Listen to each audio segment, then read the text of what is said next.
பெருமான் நானே பெருமான் சொல்லிட்டு இருக்கிறது அது கிடையாது. அதுதான் மந்திரம் என்று சொல்வது. அந்த மந்திரங்கள் என்பது அது ஒரு குரு மூலமாக எப்படி அதை உச்சரிக்க வேண்டும், எந்த உணர்வுல அதை செய்யும் போது அது அந்த உணர்வை வெளிப்படுத்தும். மந்திர பரிசீலித்தக மந்திரா என்பதற்கு ஒரு இலக்கணம் இருக்கிறது. அந்த குறிப்பிட்ட சொல் மந்திரம் என்ற ஒரு குறிப்பிட்ட சொல் மனிதனுடைய மனதனுடைய பந்தங்களை பிடிக்கக்கூடிய ஆற்றல் பெற்றதாக இருக்கும் என்று சொன்னால் அது அந்த ஆற்றல் அந்த மந்திரத்திற்கு யாரு தருவாங்க? அதுதான் முக்கியம். ஆகவே இந்த பயிற்சிகள் மூலமாக தவத்தை சரியாக செய்கின்ற மூலமாக இந்த நான் என்ற உணர்வை அவரிடத்திலே சரணடைய முடியும். அவரிடத்திலே சரணடைந்து விட்டால் மாயா உங்கள் ஒன்றும் பண்ண முடியாது. அதாவது உங்களுடைய வினைகள் எதுவுமே செய்ய முடியாது என்பதை நம்ம இதை நம்ம பார்த்தோம். அதனுடைய அந்த நீங்க குறிச்சு கொள்ளலாம்னு நான் சொன்னேன். அது 7வது அத்தியாயத்துல 14வது ஸ்லோகம் என்பது. அதே மாதிரி பாருங்க, அடுத்த பிறப்பு பத்தி நான் சொல்றதெல்லாம் பாருங்க. நான் உங்களுக்கு கீதையை கூட நான் உங்களுக்கு காட்டுறேன் வேணாக்கா ஸ்லோகத்திய. இப்போ 8வது அத்தியாயத்தில் பாத்தீங்கன்னா ஒரு 3 ஸ்லோகங்கள் இருக்கும். 8, 6, 8, 8, 8, 14. இப்ப அதை நான் உங்களுக்கு ஸ்லோகம் பகவத்கீதையில இருந்து உங்களுக்கு நான் சொல்றேன். தெரியுது இல்லையா? இப்போ பகவத்கீதையில நான் உங்களுக்கு படிச்சே காட்டிடுறேன். உங்களுக்கு அந்த சுலபத்தை மட்டும் நான் படிச்சு காமிச்சிடுறேன்.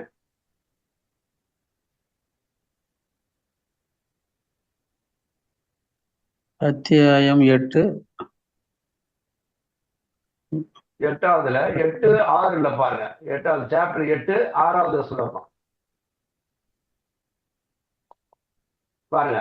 எம் எம் வாபி ஸ்மரண்ய பாவம் சஜத்யந்தே கலேவரம் தம் தமேவ இதி கௌந்தேய சதா தத் பாவ பாவிதா. 6வது என்ன சொல்றது பாருங்க. இந்த ஸ்லோகத்தை வாசையிலே கேட்கலாம். யம் வாபி ஸ்மரன் பாவம் த்யஜத்யந்தே கலேவரம் தம் தமேவைதி கௌந்தேய சதா தத் பாவ பாவிதஹ. இதனுடைய பொருள் என்னன்னு பாருங்க. ஒரு மனிதன் இங்க ஒருவருக்கும் பொருள் கூட இதுல சொல்லப்பட்டிருக்கு. இந்த பகவத்கீதையில தமிழ்ல ரொம்ப அழகா கொடுத்திருக்காங்க. ஆனா அதை இறைச்சி நீங்க பொருள் எடுத்துக்கணும். அது என்ன சொல்றாருன்னா, ஒரு மனிதன் வாழ்கின்ற காலத்துல எதையெல்லாமோ நினைச்சிட்டு இருப்பான், எதையோ சிந்தித்துக் கொண்டிருப்பான். ஸ்மரன் என்றால் நினைச்சது பாருங்க. எம் எம்னா எவ்வளவு, அதாவது எதையோ நினைச்சிருந்தான். அப்ப ஸ்மரன் என்று சொன்னால் அதை நினைச்சுக்கிட்டு எதையோ மனுஷன் நினைச்சிட்டு இருக்கிறான். பாவம் என்றால் நினைவுல நினைத்து கொண்டிருக்கின்றான். ஆனால் அவனுடைய இறுதியில, அதாவது தலைவன் என்றால் உடல், அவன் உடல் இந்த உலகை விட்டு பிரிந்து செல்லுகின்ற நேரத்துல அவன் எதையோ நினைச்சிட்டு இருந்தாலும் அவன் உயிர் பிரிகின்ற நேரத்துல அவனுக்கு எந்த ஒரு பாவனை, எந்த ஒரு சிந்தனை அதிகமாக கொண்டிருந்ததோ அந்த எண்ணம் அவனுக்கு அந்த உடல்ல துறக்கின்ற நேரத்திலே அது வந்துவும் அதற்கேற்றபடிதான் அவன் பிறப்பு எடுக்கின்றான் சொல்கிறார். பாருங்க, ஒருவர் இப்பிறப்பு அது சுருக்கமா சொல்லியிருக்காங்க. நான் வேர்டு பை வேர்டு விழிப்புறேன். அதெல்லாம் நீங்க புதுசா படிச்சா உங்களுக்கு நல்லா புரியாது. ஒருவர் இறப்பின் பொழுது உடலை துறக்கும் நேரத்துல எதனை நினைவு செய்கிறாரோ அப்படின்றது கொடுத்திருக்காரு. ஆனா இந்த சுலோகத்துல எம் எம் வா அபி மரண் என்று சொல்றார். அதனுடைய பொருள் இங்கே இந்த இதுல தரப்படல. அதனுடைய விதி என்னன்னா, எதை ஒருத்தன் தன்னுடைய பாவம் நினைவுல நினைத்து கொண்டே இருக்கின்றான வாழ்நாள்ல அதை அவன் உடலை துறக்கின்ற நேரத்துல எதை அவன் நினைச்சு கொண்டிருந்தாலும் அதுதான் அவனுடைய நினைவுக்கு வரும். அந்த நினைவு தான் அவனுக்கு அடுத்த பிறப்பை நிர்ணயிக்கிறது என்று சொல்கிறார். இங்க அடுத்த இருக்கிறது என்பதை அவர் மிக அழகாக தெளிவாக சொல்லுகின்றார்ன்றதுக்கு ஒரு எடுத்துக்காட்டு. அதே இதுல 8:8 பாத்தீங்கன்னா 8வது ஸ்லோகத்தை பாருங்க. ஏன்னா இது நான் சுருக்கமா உங்களுக்கு இதெல்லாம் சொல்லப்பட்டிருக்கிறது. ஆனா ஏன் மக்களுக்கு இதெல்லாம் தெரியல, சொல்லப்படல இதெல்லாம் பகவானே சொன்னதாக தானே சொல்லப்பட்டிருக்கிறது.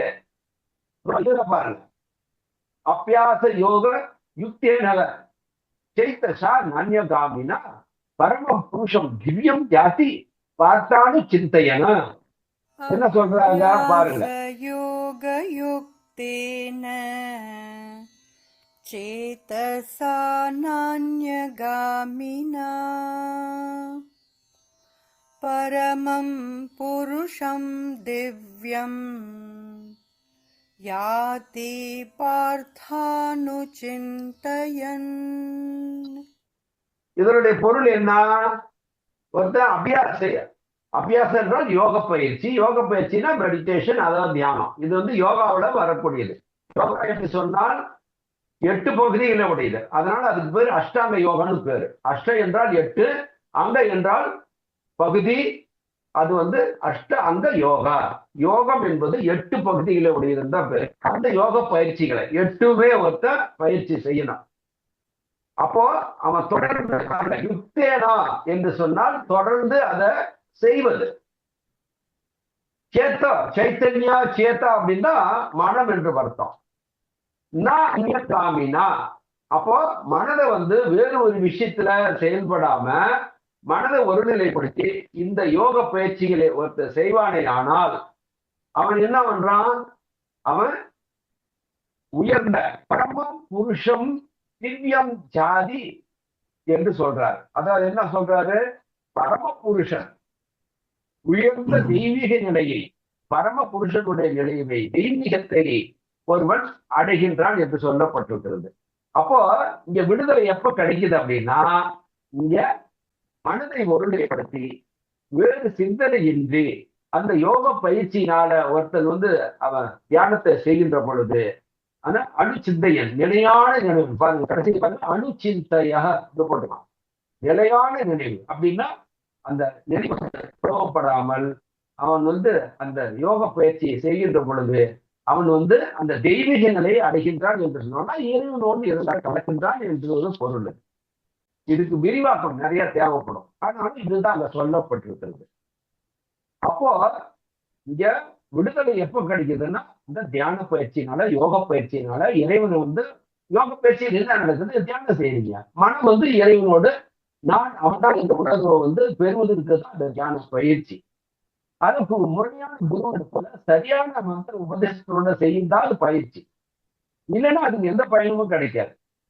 இப்போ வந்து நீங்க வந்து இந்த பாய்லர்லாம் பார்த்துருப்பீங்க, டீ கடையில பாய்லர் பார்த்துருப்பீங்க.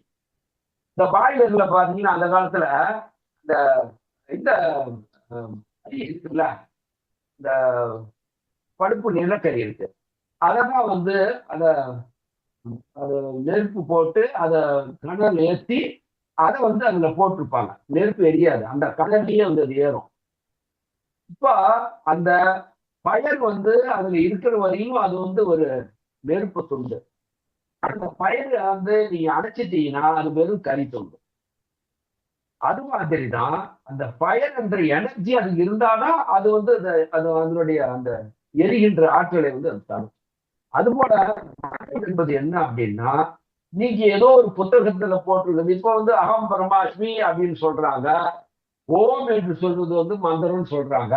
ஆனா ஓம்னா என்னன்னே நிறைய பேருக்கு தெரியாது. அதை வந்து பிரிச்சு பேசுறதுனால இப்படியா அதனுடைய அர்த்தம், இதை வந்து நம்ம தியானத்துக்குரிய பொருளை எடுத்துக்க முடியாது அப்படின்ற விஷயம்லாம் புரியும்.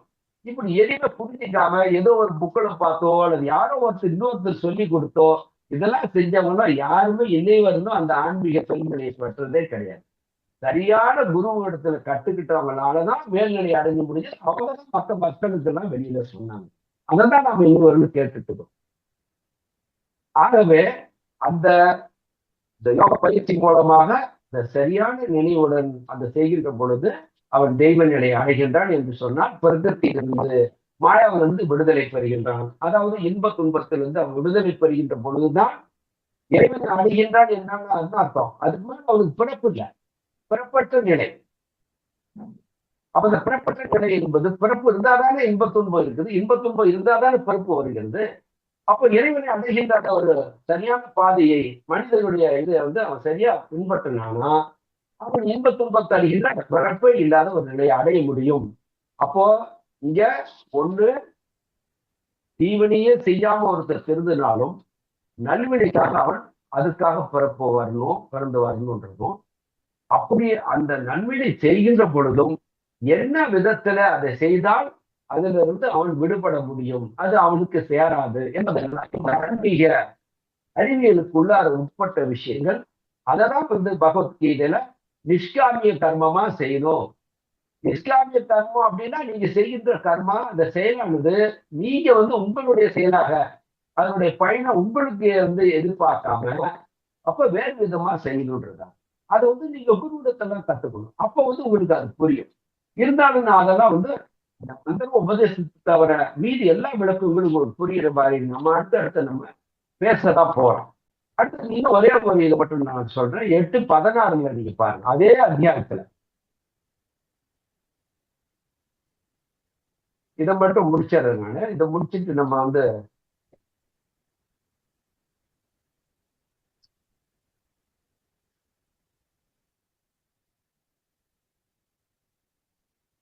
கேள்வி பதிலுக்கும் போலாம். நம்ம இதுல பாருங்க, இதை ப்ளே பண்ணி பாருங்க. ब्रह्म भुवनालोकाः पुनरावर्तिनोऽर्जुन मामुपेत्य तु कौन्तेय पुनर्जन्म न विद्यते. இங்க என்ன சொல்றது என்னுடைய பொருள் பாத்தீங்கன்னாக்கா, பிரம்மத்தினுடைய இடத்திலிருந்து தொடங்கி பிரம்மாவிலிருந்து தொடங்கி பிரம்மம் இருக்கின்ற அனைத்து புவனம் என்று சொன்னால் அகிலங்கள் உலகங்கள் எல்லாமே லோக்காக உலகங்கள் கீழே அழகா அர்த்தத்தையும் சொல்லியிருக்காங்க.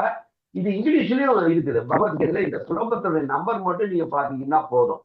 இது சாப்டர் 8, இது சுலோகம் 16. 8ஆவதுல 16 சுலோகத்தை 16ஆம் சுலோகம் சொல்லப்பட்டிருக்கிறது. ஸோ எதுக்கு நான் அதை போட்டு காமிச்சேன் அப்படின்னா, ஏன்னா அது போகும்போது நெட் நிறைய அது இருக்கிறது. ஸோ அதுல என்ன சொல்லப்பட்டிருக்குன்னா, பிரம்மத்திலிருந்து தொடங்கி அவரால் படைக்கப்பட்ட அனைத்து உலகங்களுமே மீண்டும் மறுபிறப்புக்கு உரியது என்று சொல்லப்பட்டிருக்கிறது அந்த சுலோகத்துக்கு. 8ஆவதுல 16 நான் சொல்லிட்டேன். 8ஆவது அத்தியாயம் 16ஆவது சுலோகம் நீங்க படிச்சு பாத்துங்க. அது பொருள் தெளிவா நீங்க புரிஞ்சு பாத்தீங்கன்னா உங்களுக்கு நான் சொல்ற விளக்கம் உங்களுக்கு புரியுமே. அப்ப என்ன சொல்றாருன்னா, அனைத்துமே மீண்டும் மீண்டும் பிறக்கக்கூடியதுதான் என்று சொல்றாரு. அப்போ மனிதர்களுக்கும் அதே நிலைதான். மனிதர்களுக்கு எல்லாமே இப்ப பாத்தீங்கன்னா, இப்போ ஓரினுடைய தாவரம் இருக்குன்னு வச்சுங்களேன். இப்ப அது அடுத்த நிலைதான் 2 உயிரா வருது அப்படின்னா, அது இறந்து மறுபடியும் அடுத்த நிலைக்கு போகுதுன்னு தான் அர்த்தம். அந்த ஓரினுடைய உயிரும் தோன்றுவதற்கு முன்னால வெறும் மண்ணுதான் இருந்துச்சு அப்படின்னா, அந்த மண்ணில் இருக்கிற அந்த துகள்கள் தான் அடுத்த நிலையாகி ஓரினுடைய உயிரினமாக மாறுகிறது. ஆகாயத்திலிருந்து அவர் எதையும் கொண்டு வரல. எவ்வளவு சயின்டிபிக்கா தான் போகுது. எல்லாமே கெமிக்கல் ரியாக்ஷன்ல அடுத்தடுத்த நிலை போகுது. ஒரு புழுவா இருக்கிறது அடுத்தது அடுத்த நிலையில பாத்தீங்கன்னா பட்டாம்பூச்சா பறக்குது. அவர் மேஜிக் பண்ணி உடனே அது பட்டாம்பூச்சாவை மாத்தினார் இல்லையே. ஒரு நிலையிலிருந்து இன்னொரு நிலைக்கு தான் உயிரினங்கள் மாறிக்கொண்டே இருக்கின்றன. மனித எடுத்த உடனே ஆகாயத்திலிருந்து அல்லது களிமண்ணை பிடிச்சி மனுஷனா உருவாக்கி உயிர் கொடுத்தாங்க, அதெல்லாம் கிடையாது. ஒரு விலங்கினுடையது அதான் நம்ம சொல்றோம். ஒரு பர்டிகுலரான ஒரு குழந்தைனோ ஒரு குறிப்பிட்ட நேரத்துல அதனுடைய உடல் அமைப்புல அதனுடைய குரோமோசோம்ஸ் அதனுடைய இதுல ஒரு சிறு மாற்றம் இருப்பது அந்த பர்டிகுலர் உயிரினத்திலிருந்து மாறுபட்ட உயிரினமாக தோன்றியது அந்த மனிதன். அதுக்கப்புறம் அதே குழந்தையோட வாழுது, நம்மளுடைய வாழுது, அது மனுஷனா மாறுத. அந்த இப்படி ஒரு குறிப்பிட்ட நேரத்துல இந்த பிரபஞ்சத்துல ஒன்றும் அவனுடைய விருப்பப்படி அடுத்தடுத்த கிளைக்கு மாற்றங்களை உருவாக்கி கொண்டே இருக்கின்றான். அது அவனுடைய விருப்பத்தில் நடக்குது. அத்தகைய ஒரு பேராற்றலுடைய அவன் உங்களுக்குள்ளாரியே இருக்கான். நீங்க வெளியில தேடாதீங்கன்னு சொல்றாங்க. அப்ப நாம அவனிடத்துல சரணாகதி அடைகின்ற மார்க்கம் தான் இந்த தியான மார்க்கம். அப்படி தியானம் செய்வதற்கான இது வேற வழியே இல்லைன்றதை நான் பல எடுத்துக்காட்டோடு சொல்லிட்டேன். மறுபிறப்பு என்பது உண்டு என்பது தெளிவாக இங்கே கூறப்பட்டிருக்கிறது. அது காரணம் நாம இந்த பிறப்புல அதை அனுபவிக்கப்பட முடியலன்னா அடுத்த பிறப்பு அது எடுத்துட்டு தான் போகுதுன்றதும், நல்லதே செய்தாலும் அதற்காக திரும்ப பிறந்தாக வேண்டும் என்பதும், இப்படி பல விஷயங்களை நாம இன்றைக்கு முடிவுரையாக நம்ம பார்த்திருக்கின்றோம். ஆகவே இந்த டாபிக்கை நம்ம இட்டுட்டு அடுத்த டாபிக் நம்ம அடுத்த வகுப்பு போயாகணும். ஏன்னா நிறைய விஷயங்கள் இருக்குது. இல்லைன்னா வருஷக்கணக்கில் இது போய்கிட்டே இருக்கும். அடுத்தது நம்ம தியானம் எப்போ கத்துக்கணும்னு ஆர்வம் உடையவர்களுக்கு தான் இது. நீங்க உண்மையிலேயே பக்தியோட பரம்பொருளை பகவானை உள்ளது எப்படி அந்த ஞானிகள் மெய்ஞானிகள்லாம் அதை அடைந்தார்கள், அதை புரிந்து கொண்டார்கள், உணர்ந்தார்கள், அனுபவித்தார்கள் என்பது எங்கேயோ இல்லை. நீங்கள் தேடுகின்ற இறைவன் எங்கேயோ இல்லை. அல்லது உங்களுக்கு தொடர்பில்லாத ஒருத்தன் அல்ல, உங்களோடு உறவாய், உங்கள் உயிரோடு உயிராய், ஆன்மாவோடு ஆன்மாவாய், உங்கள் உள்ளத்தோடு உள்ளவாய், உங்கள் மீது கருணை உள்ளவனாய், உங்களுக்குள்ளாயே இருக்கின்ற அவனை விட்டு விட்டு நீங்க எங்கெங்கயோ இருக்கும் இடத்தை விட்டு இல்லாத இடம் தேடி எங்கெங்கோ தேட அலைகின்றார் ஞான தங்கமே. இதெல்லாம் என்னங்க, ஒரு சும்மா சினிமா பாட்டுக்காகவாக எழுதிட்டு போனாங்க. இத மனிதர்கள் உணராத வரையில இதே நிலைதான நீடிக்கும். அதனால அந்த விழிப்புணர்வு வேணுன்றதுக்காக தான் உங்களுக்கு நான் எடுத்துக்காட்டோட சொல்லிட்டேன். இதெல்லாம் காதல கேட்டுட்டு விட்டுட்டு போயிடாதீங்க. அண்ணன் பெருமான் ரொம்ப வேதனைப்பட்டு அவர் கைவிட்டுட்டார். அதை விரித்தேன், என்கிட்ட இருக்கிறதெல்லாம் எல்லாம் கொடுக்கலாம்னு சொல்லி விரித்தேன், கொள்வார் இல்லை, அதை ஏற்றுக்கிறதுக்கு யாருமே இல்லை, கட்டி கொண்டேன், எல்லாம் மூட்டை கட்டிட்டு மறுபடி நான் திரும்பி போயிட்டேன்றாங்க. அந்த நிலைமை இனிமேலும் இந்த மனித சமுதாயத்துக்கு வரக்கூடாது. இப்ப நீங்க பாத்தீங்க, நான் துவக்கத்துல நான் ஒரு நெட்டினுடைய இது வீணா போயிடக்கூடாது, டைம் நம்ம டிஸ்டர்ப் ஆகக்கூடாது தான் நான் அதை அதிகமா உங்களுக்கு காட்டல. நான் இப்ப அந்த நிகழ்ச்சிக்காக தான் நான் தமிழ்நாட்டுல இருந்து அங்க போய் கலந்துக்கிட்டேன். ஒரு சிலர் இப்ப நம்ம வகுப்புல தியானம் வாங்கினவங்களே இருக்காங்க. எவ்வளவு உலகம் முழுதும் இதை பாருங்க. ஏங்க நம்ம நாட்டுல நீங்க மாமிசம் புலால் இதெல்லாம் தெய்வீகமாக என்ன எத்தகைய உணவு நம்ம தியானத்தை இறைவனை உணர்வுனா அதுக்கான கட்டுப்பாடுகள் இருக்குதுன்னா அதை நம்ம நாட்டுல ஒருத்தர் பின்பற்றோம்னா அது பெரிய ஆச்சரியம் இல்லை. ஆனா உலகத்துல இருக்கிற அத்தனை நாட்டுல இருக்கிறவங்களும் இதே உணவு முறை, இதே யமனியம கட்டுப்பாடுகள் அத்தனையும் செய்து அதை இறைவனை உணர்வதற்கான ஒரு இதை அவங்க பெற்றிருக்கிறாங்க.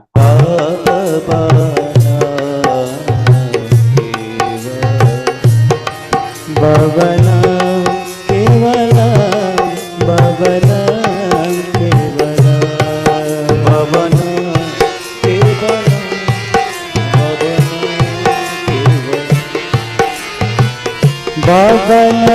கேவலா பவனா கேவலா பவனம் கேவலா பவனம் கேவலா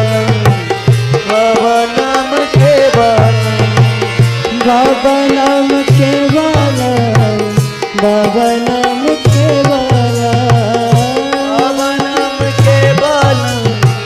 பவனம் கேவலா பவனம் கேவலா பவனம் கேவலா பவனம்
अखण्डमण्डलाकारं व्याप्तं येन चराचरं तत्पदं दर्शितं येन तस्मै श्रीगुरवे नमः। अज्ञानतिमिरान्धस्य ज्ञानाञ्जनशलाकया चक्षुरुन्मिलितं येन तस्मै श्रीगुरवे नमः।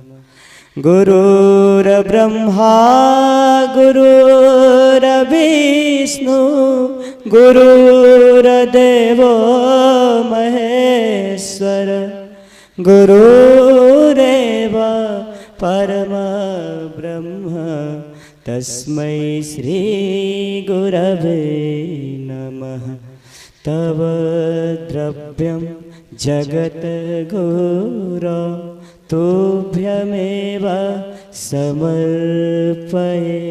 நபர் கலந்துகிட்ட அந்த நிகழ்ச்சியிலிருந்து எடுக்கப்பட்ட வீடியோ தான் அது. அப்போ அவ்வளவு இது இங்க கலந்துகிட்டலாம். ஒவ்வொரு நாட்டிலையுமே இப்படி யாருக்குமே இந்த பிரபஞ்சத்துல தெரியாம, உலகத்துல யாருக்குமே தெரியாம மிகப்பெரிய ஒரு ஆன்மீக எழுச்சி, ஒரே இறைவன், ஒரே உலக சமுதாயம், அனைத்து உயிர்களுமே இறைவனுடைய படைப்பு, நாம் எல்லாம் உறவினர்கள், ஒரு தாவரத்திலிருந்து மனிதன் வரை அனைத்துமே உறவினர்கள் என்ற அந்த ஒரு கோட்பாடு, புது மனித நேயத்தோடு ஒரு சமுதாயம் இந்த உலகம் முழுதும் உருவாகி கொண்டு இருக்கிறது. அந்த கூட்டத்தில் தான் நாம் ஒருவராக நம்ம இணைவதற்கான ஆர்வம் உடையவர்கள், இறைவனை உண்மையாக உணர்வதற்கான வாய்ப்பை பெற விரும்புகின்றவர்கள் இதிலே நீங்கள் தேர்ந்தெடுக்கப்படுவீர்கள். இங்க விருப்பம் உள்ளவர்கள் அதை முறைப்படி நீங்கள் பெறுவீர்கள். ஆகவே இந்த வகுப்புல தெளிவுக்கு வாங்க. இந்த தவம் ஒன்றுதான், தியானம் ஒன்றுதான் அனைத்துக்கும் தீர்வு. இதனுடைய பயன் என்று சொன்னால் நிறைய விஷயங்கள் இருக்கு. அது அப்பப்ப இடையில பேசலாம். இது வெறும் இறைவனை அடைவதற்காக மட்டும் இல்லை, இறைவனை அடைவதற்காக மட்டும் இல்ல, இந்த உலக வாழ்க்கைக்கு என்னென்ன வேணுமோ அத்தனையும் கிடைக்குதுன்ற. நான் போன வகுப்பிலே கூட கடைசியா ஒரு குரல் சொன்னேன்ல, இலர் பலர் ஆகிய காரணம் நோற்பார் சிலர் பலர் நோளாதார். இல்லை இல்லை இல்லை இல்லைன்னு மனிதனுக்கு இல்லைன்றதுதான் நிறைய இருக்குது. இருக்குதுன்னு சொல்றதுக்கு எதுவுமே இல்லை அவங்கள்ட்ட. இதற்கு இது இருக்குன்னு யாருமே சொல்ல மாட்டாங்க, எல்லாமே இல்லைன்னு தான் சொல்றாங்க. அதுக்கு காரணமே நோற்பார் சிலர், ஒரு சிலர் தான் இந்த தவத்தை செய்கின்றார்கள். அப்படின்னா என்ன அர்த்தம்? அப்ப அந்த தவத்தை செய்தால் இல்லைன்ற நிலைமைய வராதுன்னு சொல்றாங்க. வேண்டிய வேண்டியாங்கு எய்தலால் செய் தவம் ஈண்டு முயலப்படும். இந்த பிறப்பிலேயே தவம் செய்வது என்பது, தியானம் என்பது இறைவனை அடைவதற்காக மட்டுமல்ல, இந்த உலகத்திலே இந்த உலக வாழ்க்கைக்கு எதுவெல்லாம் ஒரு மனிதனுக்கு தேவையோ அத்தனையும் தரக்கூடியது. அதுதான் அந்த குரல் சொல்லிட்டு இருந்தேன். வேண்டிய வேண்டியாங்கு எய்தலால், என்ன வேணுமோ வேண்டியவாறு உங்களுக்கு என்ன கிடைக்கும்னு நினைக்கிறீங்களோ அது அப்படியே நீங்க விரும்பின மாதிரி அப்படியே கிடைக்கும்னு சொல்ற. வேண்டிய வேண்டியாங்கு எய்தலால் பெற முடியும் என்பதால் செய் தவம், தவத்தை செய்யுங்கள். ஈண்டு முயலப்படும் என்றால் வெறும் முயற்சியோடு கைவிட்டுறாதீங்க, முயற்சியை கைவிட்டுறாதீங்க. முயற்சியோடு ஈடு என்றால இந்த மண்ணுலகில இந்த பிறப்புல அர்த்தம். இப்பவே அந்த தவத்தை செய்யுங்கள், வேண்டிய வேண்டியாங்க எடுவர் என்று சொல்றார். ஆகவே இந்த தவம் என்பதற்கு பின்னால இத்தனை விஷயங்கள், மனித மனம்தான் காரணம். எல்லாத்தையும் நான் சொல்லிட்டேன். திரும்ப இந்த வீடியோ நம்ம கொடுக்கும்போது திரும்ப திரும்ப போட்டு கேளுங்க. நான் இதுவரையிலும் கொடுத்த அத்தனை வீடியோக்களும் திரும்ப திரும்ப கேளுங்க, மறந்துடுவீங்க. வரிசையா கொண்டு கேளுங்க. கேட்டுட்டு புரிந்து கொள்ளுங்கள், தெளிவான நிலைக்கு வாங்க, இந்த மயக்க நிலையில் வெளியிடுவாங்க. சரியா? அது உங்களுக்கு சரியான தீர்வை தரும். யாம் பெற்ற இன்பம் பெருக இவ்வையகம். நான் எதை என்னுடைய வாழ்க்கையில நான் பெற்றேனோ அதை அனைவரும் பெற வேண்டும். ஓகேவா? இப்ப நீங்க ஏதேனும் கேள்வி இருந்தா சொல்லுங்க. தயவுசெய்து ஒரு வேண்டுகோள், இப்போ நம்மளுடைய இந்த பக்தி யோக தியான குழுவை நான் நீங்க உங்களுடைய கருத்துக்களை சொல்வதற்காக யார் வேணாலும் உங்க கருத்தை சொல்லணும். கட்டாயமாக என்னுடைய வேண்டுகோள் என்னவென்றால், வகுப்பிலே கலந்து கொண்ட ஒவ்வொருவரும் அவங்களுடைய கருத்தை கட்டாயமாக பதிவிட வேண்டும் என்று நான் விரும்புகின்றேன். ஏனென்றால் நான் சொன்னதை எதாவது புரிஞ்சுக்கிட்டீங்களா, புரிஞ்சுக்கலையா, எதுவுமே எனக்கு தெரியலும் போது எனக்கு ஒரு சங்கடமான ஒரு சூழ்நிலை. நான் உங்களுடைய நன்மைக்காக பல விஷயங்களை எடுத்து சொல்லிட்டு இருக்கிறேன். அப்ப எனக்கு ஒரு மேற்கொண்டு ஒரு நம்பிக்கையோடு இது உண்மையிலே பயனுடையதா இருக்குது அப்படின்ற ஒரு இதை நீங்க திருப்பி எனக்கு கொடுங்க. இந்த நம்பிக்கையும் அந்த இதுவும் கொடுக்கணும். அதுக்காக உங்களுடைய கருத்துக்களை நீங்க இப்போ வாய்ஸ் மெசேஜ்லயே நீங்க அப்படியே ரெக்கார்ட் பண்ணி அனுப்பலாம், அல்லது செய்தி மூலமா அனுப்பலாம். வெறும் நமஸ்காரம்லாம் வேண்டாம். உங்க கருத்துக்களை பரிமாறுங்க. சரியா? மிக்க நன்றி. ஓகே, இப்ப இருக்கின்ற நேரத்துல நம்ம கேள்வி பதிலுக்கு போகலாம். ஏதேனும் கேள்விகள், சந்தேகங்களை தைரியமா நீங்க கேட்கணும். கேள்விகள் கேட்காத வரை நீங்க புரிஞ்சுக்க முடியாதுங்க. நான் மறுபடியும் சொல்றேன். காதுல கேட்கும் போது புரியமா இருக்கும், அப்பப்ப தோணுகிறது, இதை கேட்கலாமா வேணாமான்னு எதிர்பார்க்கவே இல்லைங்க. ஆன்மீக முன்னேற்றம் என்பது ஏற்கனவே ஒரு வகுப்புல சொன்னேன். அது வந்து என்ன, பரிப்பிரஷ்னேனா அது முக்கியம். பிரணிபாத்தேனா பரிப்பிரஷ்னேனா தேவையா. ஆகவே தெரிந்து கொள்ள வேண்டும், பின்பற்றுவதற்காக, தெரிந்து கொள்ள வேண்டுவதற்காக நீங்க கேள்விகளை கேட்பதுதான் ஆன்மீக முன்னேற்றத்துக்கு வழி. யாரேனும் முதல்ல ஒரு கேள்வி கேள்வி யாராவது? ஐயா, ம். நம்ம எல்லாமே இப்போ உலகத்துல நடக்கிறது எல்லாமே உருவத்தை தேடி ஓடிட்டு இருக்கிறோம். உருவம் தான் தெய்வம், கடவுள் சிலை தான் தேடி பண்ணிட்டு இருக்கிறோம். ஆனா 7000 6000 5000 வருஷத்துக்கு முன்ன பகவானே சொல்லியிருக்காரு பகவத்கீதையில. அது ஏன் ஜனங்களுக்கு எல்லாம் சொல்ல மாட்டேன்றாங்க? பகவத்கீதை இவ்வளவு விளக்கம் சொல்றார். நான் கூடவே இருக்கிறேன், உன்னோட செயலில் இருக்கிறேன். என்னை என்னோடு கலந்தால், என்னை நீ அடிபடைஞ்சால் உனக்கு எல்லாமே கிடைக்கும். நான் உன்னோடு கலந்துடணும் எல்லாமே சொல்றீங்க. அப்படின்னு ஏன் இதை ஜனங்களுக்கு சொல்ல மாட்டேன்றாங்க? அவங்க மக்களுக்கு ஏன் இது போய் சேர மாட்டேங்குது? அதைத்தான் நான் திருப்பி உங்ககிட்ட எல்லாத்தையும் நான் கேட்டது என்னன்னா, அவங்க ஏன் இதை சொல்ல மறைக்கிறாங்கன்றது போது, இப்ப இதெல்லாம் சொல்லிட்டாங்கன்னா, ஏன்னா சமஸ்கிருதம் தெரிஞ்சவங்க தானே இன்னைக்கு மந்திரம் எல்லாம் ஓதுறாங்க.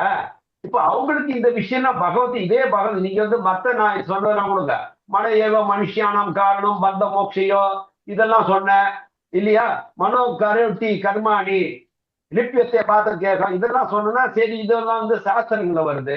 சரி, ஆனா நீங்க வந்து வேதங்களையும் பகவத்கீதையும் வந்து நீங்க தானே வந்து தமிழகம் பண்றதும் மொழிபெயர்ப்பு பண்றது கூட நீங்க தானே, சமஸ்கிருதம் தெரிஞ்சவங்க நீங்க தானே.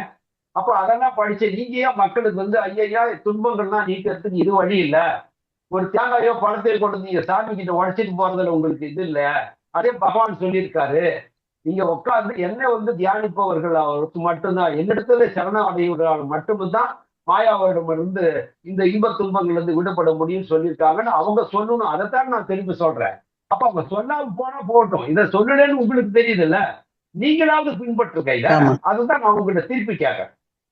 இப்ப நீங்க பின்பற்றுங்க, அதுக்கான வழியை தான் நான் கடைசி நிலை வரணும்னு நான் உங்களுக்கு வழி காட்டுன்னு சொல்றேன். வழியை காட்டுறேன், நீங்க அந்த வழியில பின்பற்றுங்க போங்க. உலகம் முழுவதும் மக்கள் வந்து இதை வந்து ஏற்றுக்கொள்றாங்க. நீங்க நான் இப்போ கூட நான் வந்து முதல் வகுப்புலயே கூட சொன்னேன், நீங்க உங்களுடைய இன்டர்நெட்ல போங்க, கூகுள்ல போங்க, எந்த ஒரு நாட்டோட பேராவது போடுங்கன்னு சொல்றேன். எந்த நாட்டு பேரை போட்டாலும் ஆனந்த மார்க்கம் ஏதாவது ஒரு கண்ட்ரி, ரஷ்யான்னு போடுங்க, ஆனந்த மார்க்கா என்ன, ஏன்னா ஆனந்த மார்க்கா என்பது சமஸ்கிருதம்.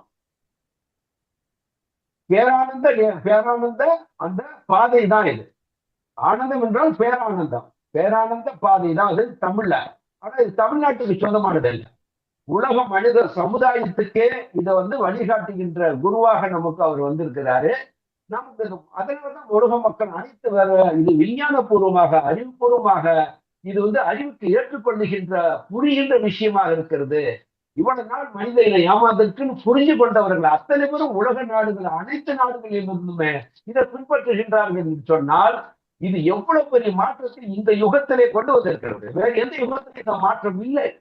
அப்போ நீங்க கேட்கின்றவர்களாவது இந்த மாற்றத்துக்குள்ள நுழையுங்க. இறைவன் என்பவன் தண்டிப்பவன் அல்ல, நல்லா ஞாபகம் வச்சுங்க. நாம செஞ்சதை திருப்பி விதைத்ததை அறுக்கின்றோம். இது இறைவனுடைய வேலை இல்லைங்க, இறைவனுக்கு காத்துக்கொண்டே இருக்கின்றார். இந்த உணர்ந்து இதை செய்யாம எதை செய்யக்கூடாது அதை செய்யாம நீ என்னோட மடிமேல் வந்துருந்தா அவர் காத்துக்கிட்டே இருக்கார். என்னிடத்துல வாங்க, நீங்க எல்லாம் என்னிடத்துல வந்தவர்கள் தான். ஆனா திருப்பி நீங்க பின்னால போயிட்டு இருக்கிறீங்க. நீங்க யாருன்றதை உணர்ந்தும் போது என்னோட மடியில இடம் இருக்குது, அதுதான் சொல்றாங்க. மாமேவஜே பிரபத்தியத்தே மாயாமீதம் திறந்தது, என்னுடைய மடி மீது வந்து அமர்ந்து கொள்ளுங்கள். ஆகவே இந்த மனித சமுதாயம் இதுவரையிலும் என்ன செஞ்சது, யாரு சொல்லாம மறைக்கிறாங்க, அதை மறைச்சதுனால்தான் அவங்களால வந்து அந்த இடத்துல வந்து நீங்க கொடுக்குற பூஜையும் இதெல்லாம் செய்ய முடியும். அதன் மூலம் அவங்களுக்கு வருகின்ற வருவாயை ஈட்டிக் கொள்ள முடியும். ஒரு வருவாய்க்கான வழிதான், இறைவனுக்கான வழி அவங்க காட்டுறீங்க. இதை நான் குறை சொல்லவில்லை, நடைமுறையில் இப்ப நான் வந்து சொல்றேன், இதான் நடக்குதுன்னு உண்மை. உங்க அறிவுக்கு ஒத்துக்கிறீங்களா இல்லையா? அப்ப உண்மையதான் நான் சொல்றேன். அப்படி பொழைக்கிறவங்க பொழைச்சிட்டு போட்டோம், நம்புறவங்க நம்பர் போட்டோம். ஆனா இனிமேலாவது நீங்க விழிப்புணர்வோடு இந்த பாதையில வரவங்க கொஞ்சம் பேர் வந்திருக்கன்னு சொல்றேன். ஞானிகள் எல்லாம் பெற்ற அந்த இன்பத்தை நீங்க பெறுங்க. மேலும் இந்த மாதிரி வழிபாட்டு முறையினால என்ன ஆபத்துகள் இருக்கிறதெல்லாம் இருக்குது. அதெல்லாம் நம்ம வந்து அடுத்தடுத்து வகுப்புலதான் பார்க்க முடியும், எவ்வளவு பெரிய ஆபத்துகள் இதுல இருக்குதுன்றதெல்லாம். ஆகவே ஐயா, உங்களுடைய கேள்விக்கு என்னன்னா, இதெல்லாம் மறைக்கப்பட்டுடுச்சு, பர்பஸா மறைச்சாங்க. அது காரணம் அதையே நம்பி வாழுகின்ற ஒரு ஒரு இது இருக்காங்க இல்லையா, ஒரு கூட்டம் பொழைப்புக்காக செய்யறாங்க. ஆனா தெளிவுடையவர்களாவது மாறுதுன்னு சொல்றேன். வேற வழிக்கு வாங்க, பகவான் சொன்ன வழிக்கு வாங்க. நான் வந்து ஏன் வழின்னு சொல்ல, பகவத்கீதையில இருந்து கொடுத்தது. இதுக்கு மேல நான் யாருக்கு இருந்து கொடுக்க முடியும்? நீங்க வேணா படிக்க, புக்கை வாங்கி படிங்க. யாரு சித்தர்களுடைய புத்தகம்லாம் படிங்க, சித்தர்களுடைய ஞானிகளுடைய புத்தகம்லாம் வாங்கி படிங்க. எதையோ படிக்கிறோம், டிவிக்காக எத்தனை மணி நேரம் செலவு பண்ணி உட்காடுறோம்.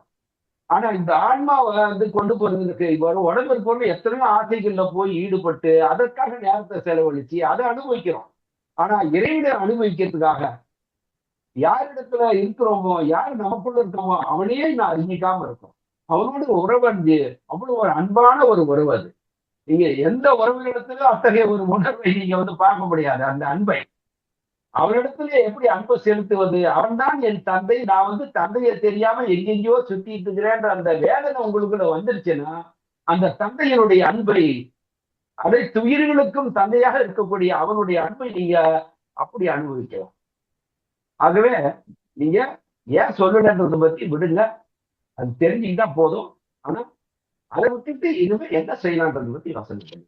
அடுத்தது சிஸ்டர் வேலம்மாள், உங்களுடைய கருத்தை சொல்லுங்க. சிஸ்டர் வேலம்மாள். வணக்கம் ஐயா. வணக்கம், சொல்லுங்க. இப்போதைக்கு எனக்கு எனக்கு கருத்து இல்லை. எனக்கு உங்களோட கருத்துக்கு எனக்கு என்னோட இது உடன்பாடு இருக்கு. உடன்பாடு இருக்குன்றீங்க. ஆ உங்களுடைய அறிவு வந்து இதெல்லாம் ஏத்துக்குது இல்லையா? நான் கொடுத்த ஆமா அந்த எக்ஸாம்பிள்ஸ் யாரு சொன்னாங்கன்றதெல்லாம் அறிவு வந்து ஏத்துக்குது இல்லையா? ஓகே, அதை புரிஞ்சுக்கிட்டா போதும். மனிதர்களை இவ்வளவுதான் புரிஞ்சுக்கணும். புரிஞ்சுக்கிட்டு அதுக்கு அடுத்தது என்ன செய்யணும்ன்றதான் அடுத்தது நான் செயல்முறைக்கு வரணும். அதான். மிக்க நன்றி. இந்த வகுப்புல ஒரு ஸ்லோகம், அதை வந்து நான் சொல்றேன், அது ரெக்கார்டிங்ல வந்துடும். நீங்க அதை முதல்ல மனப்பாடம் பண்றதுக்கு ட்ரை பண்ணுங்க. சின்ன சின்ன விஷயங்களை உங்களுக்கு அப்படியே மெதுவா உங்களுக்கு அதை சொல்லி கொடுக்குறேன். அதை வந்து நீங்க பழக்கப்படுத்திட்டு வாங்க. நான் அந்த ஸ்லோகத்தை சொல்றேன், அது ஏன் எதுக்கு என்னன்றத விளக்கம். ஏன்னா முதல்ல அதை சொல்ல தெரிஞ்சுக்கணும். நீங்க சமஸ்கிருதம்னா ஏன் சமஸ்கிருதத்துல தான் சொல்லுமா அப்படின்ற கேள்விகள் இருந்தாலும் அதுக்கான பதில் நான் சொல்றேன். இதை வந்து முதல்ல நீங்க மனப்பாடம் பண்ணிக்கணும் அப்படின்றதுக்காக. பிதீர் புருஷேபியோ நமஹ, ரிஷி தேவேபியோ நமஹ, பிரம்மார்ப்பணம் பிரம்மஹவீர் பிரம்மாப்னோ பிரம்மணாஹுதம் பிரம்மேவ தேன கந்தவ்யம் பிரம்ம கர்ம சமாதீனா. இது உங்களுக்கு ரெக்கார்டிங்ல வந்துடும் இல்லையா? அப்போ அந்த போர்ஷனை போட்டு நீங்க வேர்டு ஃபைல் வேணும்னாலும் இதனுடைய இதை வந்து தமிழ்ல உங்களுக்கு வேர்டாகவும் நம்மளுடைய வகுப்புல நான் வந்து போடுறேன். இந்த சுலோகத்தை முதல்ல நீங்க மனப்பாடம் பண்ணதுக்கு அப்புறம் இதுக்குள்ள இருக்கக்கூடிய அதை என்ன செய்யணும், அது எப்படி இறைவ வழிபாட்டோடு தொடர்புடையது, நம்ம தியானத்தோடு எப்படி தொடர்புடையது என்பதை பற்றி நான் விளக்கங்கள் வந்து அடுத்து சொல்வேன். ஸோ ப்ராக்டிக்கலாக சில விஷயங்கள் அப்பப்போ கொஞ்சம் இன்றைய முதல் நம்ம சில விஷயங்களை சேர்த்துக்க போறோம். அது வந்து நீங்க தெரிஞ்சு கொள்ளணும். சம்மதமா எல்லாருக்கும்? இதை வந்து ஓகே, கொஞ்சம் சில விஷயம். ஓகே, சரி, சொல்லுங்க சொல்லுங்க. அதாவது உலகத்துல அதாவது எளிமையான உடையில நம்முள்ளதான் இறைவன் இருக்கிறான்ற உண்மைய, அதாவது வள்ளுவர் மூலமாகவும் பகவத்கீதையிலும் பாரதியார் மூலமும் இவ்வளவு தெளிவா நம்ம சொல்றீங்க. இந்த கருத்தை வேற யாரும் சொல்ல முடியாது. இது எதுக்குன்னா நாம பயன்படணுன்றதுக்காக தான். நாம யார்? நம்ம சாதாரண மனிதன். நான் என்ற உணர்விலிருந்து விடுபட்டு நான் பிரம்மம் என்ற நிலைக்கு நம்ம போறதுக்கு என்ன எளிமையான வழியோ அந்த வழியை நீங்க எவ்வளோ எளிமையா சொல்றீங்க. இது எல்லாருக்கும் ரொம்ப பயனுள்ளதா இருக்குது.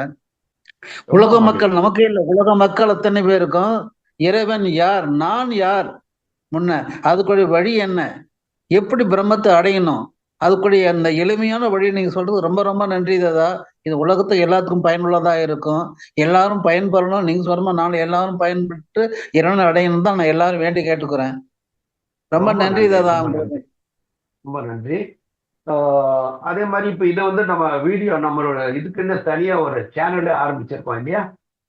பக்தி யோகா தியானம்ன்ற ஒரு யூடியூப் சேனல் ஆரம்பிச்சிருக்கோம். அதுல வந்து நம்மளுடைய ஒரு வீடியோவும் அதை வந்து நம்ம போடுறோம்.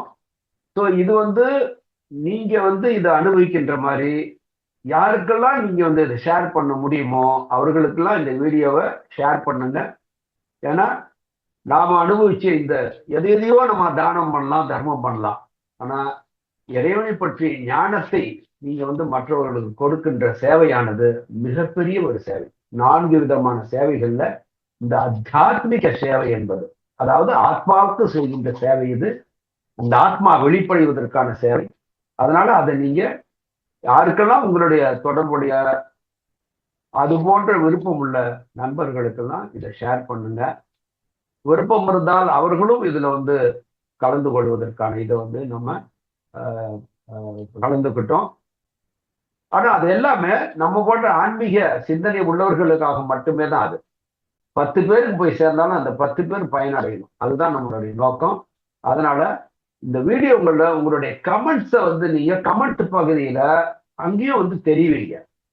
எதுக்கு இதை தெரிவிக்கணும்னு நீங்க வந்து உணர்ந்ததை கமெண்ட்ஸை பார்த்து கூட சில பேர் கமெண்ட்ஸை பார்க்கறாங்க முதல்ல.